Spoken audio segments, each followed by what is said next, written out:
فينا ما اشتاقش لايام زمان والذكريات الجميله واللمه ولمه العيله والجيران؟ مين فينا ما اشتاقش لجارته وسته وخالته وعمته؟ مين فينا ما اشتاقش لجارته وهي بتدعي له كل ما بتناديله من الشباك او من قدام الباب تعالى هات لي حاجه من بره؟ مين فينا؟ انا اشتقت لكل الايام دي، اشتقت لها جدا، ولقيت هنا في المكان حاجات حلوه قوي قوي قوي فكرتني بزمان وجمال زمان وايام الحلوه وكل الناس اللي راحت مننا وافتقدناها، الناس الجميله اللي راحوا مننا وافتقدناهم وافتقدنا معاهم كل الذكريات دي وجمالها ولذاذتها. شفت جارتي الله يرحمها، جارتنا كانت كل ما تناديلي من الشارع تقول لي تعالي هاتي لي حاجه، اشتري لي حاجه من عند البقال واروح اشتريها لها واجي. شفتوا بقى، اسمع كل الدعوات الجميله. يعني عايزه اقول لكم كنت ببقى قد ايه فرحانه مبسوطه بالدعوات وانا قد كده وهي بتدعيها لي على مجرد ان انا اجيب لها حاجه او اناولها حاجه.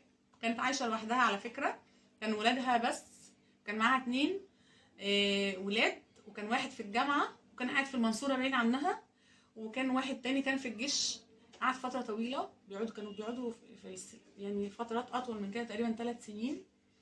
فكانت هي لوحدها، فكانت تبقى مبسوطه قوي لما اقول لها نعم. كان الله يرحمها اسمها خالته محمد، كنت اقول لها نعم واجري بسرعه ايوه اجيب لك ايه، هاتي لي كذا. عارف ليه؟ عشان لو اتبقى نص جنيه من الحاجات اللي بجيبها لها تدهوني. كنت ببقى مبسوطه جدا وكمان تدعي لي. ايام كانت جميله واشتقنا لها، وانا بتمنى يوم واحد بس اعيشه، ولما جيت المكان ده بقى قررت ان انا اعيشه. اعيش يوم واحد من الايام الجميله وافتكر جارتنا خالته ام محمد، وافتكر خالتي وافتكر عمتي وافتكر امي الله يرحمها.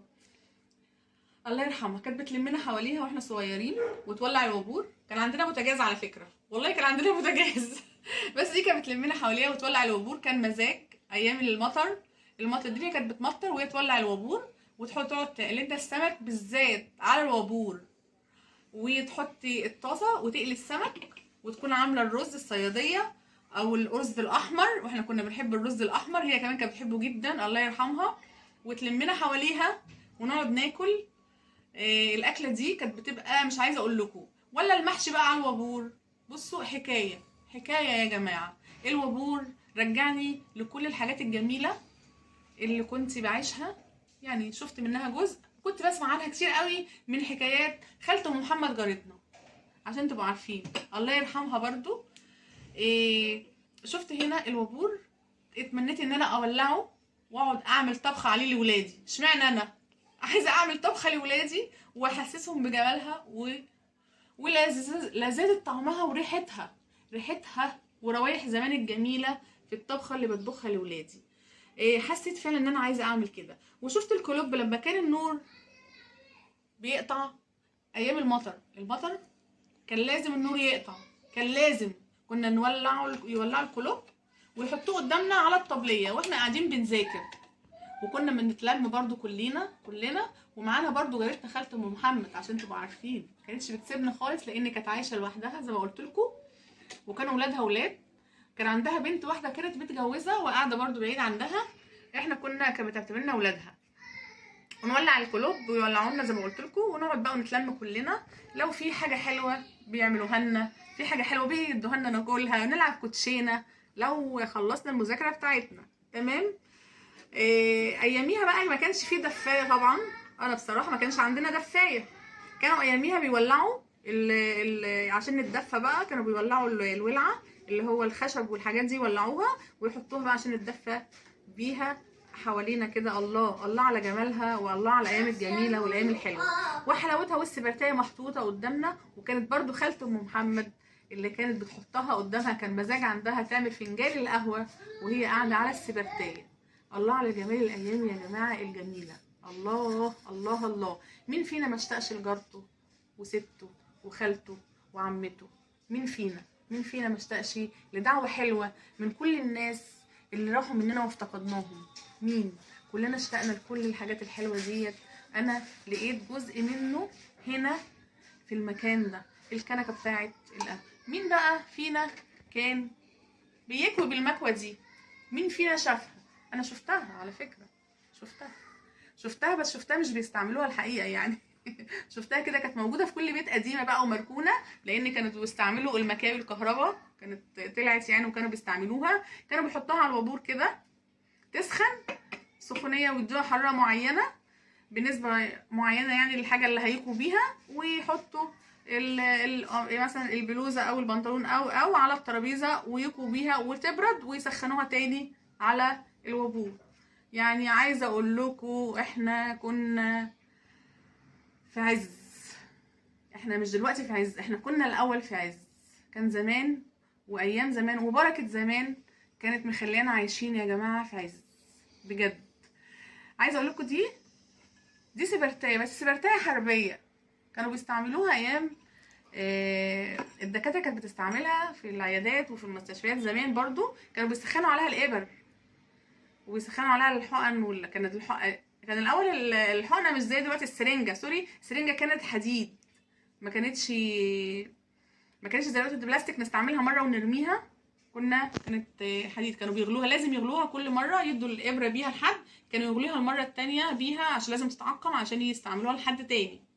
ما كانش دلوقتي زي دلوقتي، طبعا اتطورنا جدا جدا جدا، اتطورنا قوي يعني.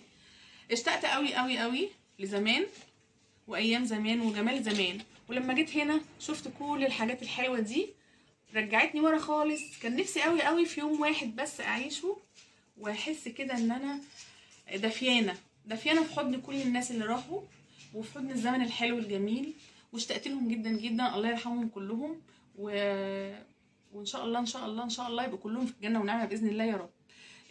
النهارده انا استمتعت قوي. حلقه سريعه وعايزه حاجات بسيطه، بس انا قررت اوريها لكم واقول لكم انا حاسه بايه لما شفت كل الحاجات الحلوه الجميله دي النهارده. انا عايزه اقول لكم يا جماعه ان انا رجعت ورا بعيد جدا جدا جدا. رجعت بعيد، انا رجعت بعيد 30 سنه. انا رجعت 30 سنه ورا بجد والله العظيم. شفت كل الحاجات دي موجوده عندهم. ما كانوش بيستعملوا الوابور، كان في بوتاجازات بس كانت بيستعملوه لاكلات معينه كده. الاكل لازم المحشي يتعمل على الوابور، لازم السمك يتقلي على الوابور، ده كان لازم. كان في ناس كتير، كل الناس بجد اعرف ناس كتير على فكره. لما دلوقتي احنا بندخل ناخد شاور عادي في الحمام، والبخار بتاع السخان والميه السخنه كان بيدفي الحمام، بيدفي خلاص الحمام او تمام. كان في بقى ناس زمان كان عندها مزاج ان هي تحط الوابور ده وهي بتاخد شاور او من الاخر بتستحمى. بصوا بقى بلغه زمان بقى، كانوا كل ما يخشوا الحمام عشان يستحموا يولعوا الوابور ويحطوه معاهم، تمام، لازم عشان يدفي المكان ويستمتعوا. وطبعا زي ما انتوا عارفين ما كانش فيه برضو دش، كان بالشفشق والجردل والباستيلا، كلنا عارفين طبعا كل الحاجات دي. ونحط بقى كده ويحطوا البراد بعد السمك ما نسوي السمك، نحط البراد على الوابور على ما نتغدى يكون الشاي استوى. كانوا لازم يغلوا الشاي، كانوش بيعملوا شاي كشري، لا لا لا لا، هما كانوش بيستمتعوا بالشاي غير الشاي المغلي. احنا دلوقتي اتدلعنا قوي وترفهنا قوي. عايزه اقول لكم انا الحلقه دي مستمتعه بيها جدا جدا جدا والله العظيم. يعني عايزاكم تبقوا معايا واوريكم كل حلاوتها وجمالها يعني انا مش عارفه اقول لكم ايه، مش لاقيه كلام اقوله بجد. بس انا اشتقت لهم جدا جدا جدا، واشتقت للمتنا قوي قوي قوي. اشتقت لامي وابويا الله يرحمهم، واشتقت لكل جيراننا وحبايبنا، واشتقت للمتي انا واخواتي حواليهم. عايزه اقول لكم كنا بنتلم عيله واحده، جيران كنا بنتلم في بيت واحد عيله واحده. والله والله كل اللي بقول لكم ده بجد انا عشته وشفته. كل جيراننا وحبايبنا كانوا يتلموا كلهم في بيتنا، وكل الناس لو ومن جيراننا اولادهم موجودين وهيسمعوني ان شاء الله وهيأكدوا على كلامي. كنا بنتلم بيت واحد على طبلية واحدة، كنا كلنا بنقعد على طبلية واحدة واكلة واحدة، ما كناش بنعمل كذا اكلة، هي اكلة واحدة. وكنا قد ايه بنستطعم بيها ونشبع منها. ياه ايه الهنا اللي كنا فيه ده، ايه الهنا ده. كنا كلنا اخوات، كانوا بيخلونا كلنا اخوات ولاد وبنات، ما كانش بيبقى فيه فرق على فكرة، ما كانوش بيفرقوا ما بيننا. انت ولادها هم ولادي ودول اخواتك ودول اخواتك، كانت هي دي المعامله. البيبان كلها مفتحه على بعضها، كانش في باب بيت مقفول، كل البيبان مفتحه. اللي ما عندهاش حاجه هنا تخش تاخدها من هنا. على فكره كان كل واحد بيكمل التاني، وكل واحد في حضن التاني، وكنا مدفيين بعض وكنا ساترين بعض. قد ايه قد ايه قد ايه لمتهم كانت دافيه قوي قوي يا جماعه. مين فينا ما اشتاقش لامه وابوه وخالته وعمته وجارته؟ والله خالته ام محمد دي كانت روح قلبي، الله يرحمها. يا رب تكونوا استمتعتوا معايا، واشوفكم ان شاء الله في حلقه جديده ان شاء الله ان شاء الله، وحاجه اغلى واقيم. بس على فكره الحلقه دي احب حلقه انا قدمتها وهقدمها على القناه دي احب حلقه على قلبي والله العظيم. اشوفكم ان شاء الله في حلقه جديده. ولو الفيديو بتاعي عجبكم النهارده ما تنسونيش في الشير واللايك، ويا رب ان شاء الله اكون دايما ضيفه خفيفه عليكم، واشوفكم ان شاء الله في فيديو جديد، والسلام عليكم ورحمه الله وبركاته.